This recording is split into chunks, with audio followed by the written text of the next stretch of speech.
Cup టోర్నీకి భారత జట్టు ఎంపికపై ఊహాగానాలు కొనసాగుతూనే ఉన్నాయి. యుఏఈ వేదికగా సెప్టెంబర్ 9 నుంచి మొదలయ్యే ఆసియా కప్ కోసం బీసీసీఐ సెలక్షన్ కమిటీ జట్టును ఎంపిక చేయనుంది. అయితే గాయాలతో సహవాసం చేస్తున్న star pacer Jasprit Bumrah Asia cup టోర్నీకి ఎంపిక చేస్తారా లేదా అనేది ఆసక్తికరంగా మారింది. తాను ఆసియా కప్ కు అందుబాటులో ఉంటారని బుమ్రా సెలెక్టర్లకు క్లారిటీ ఇచ్చాడు. దీంతో ఇక సెలక్షన్ కమిటీతో తుది నిర్ణయం కానుంది.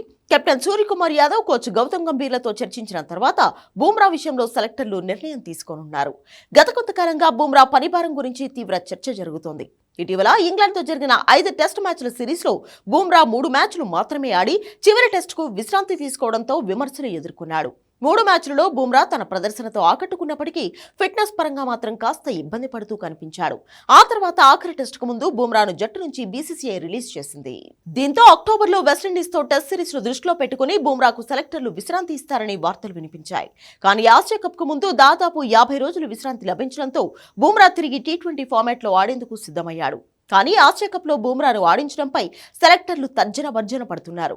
టీ20 ఫార్మాట్ కావడంతో బుమ్రాను ఆడించడంలో పెద్ద ఇబ్బందేమీ ఉండదని కొందరు అభిప్రాయపడుతున్నారు.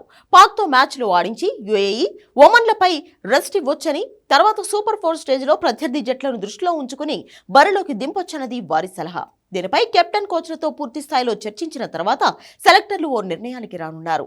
ఒకవేళ పూర్తిగా టోర్నీ నుంచి అతన్ని దూరం పెడితే పేస్ విభాగంలో హర్షదీప్ సింగ్, హర్షిత్ రాణాలతో పాటు బుమ్రా ప్లేస్ లో ప్రసిద్ధ్ కృష్ణకు చోటు దక్కవచ్చు.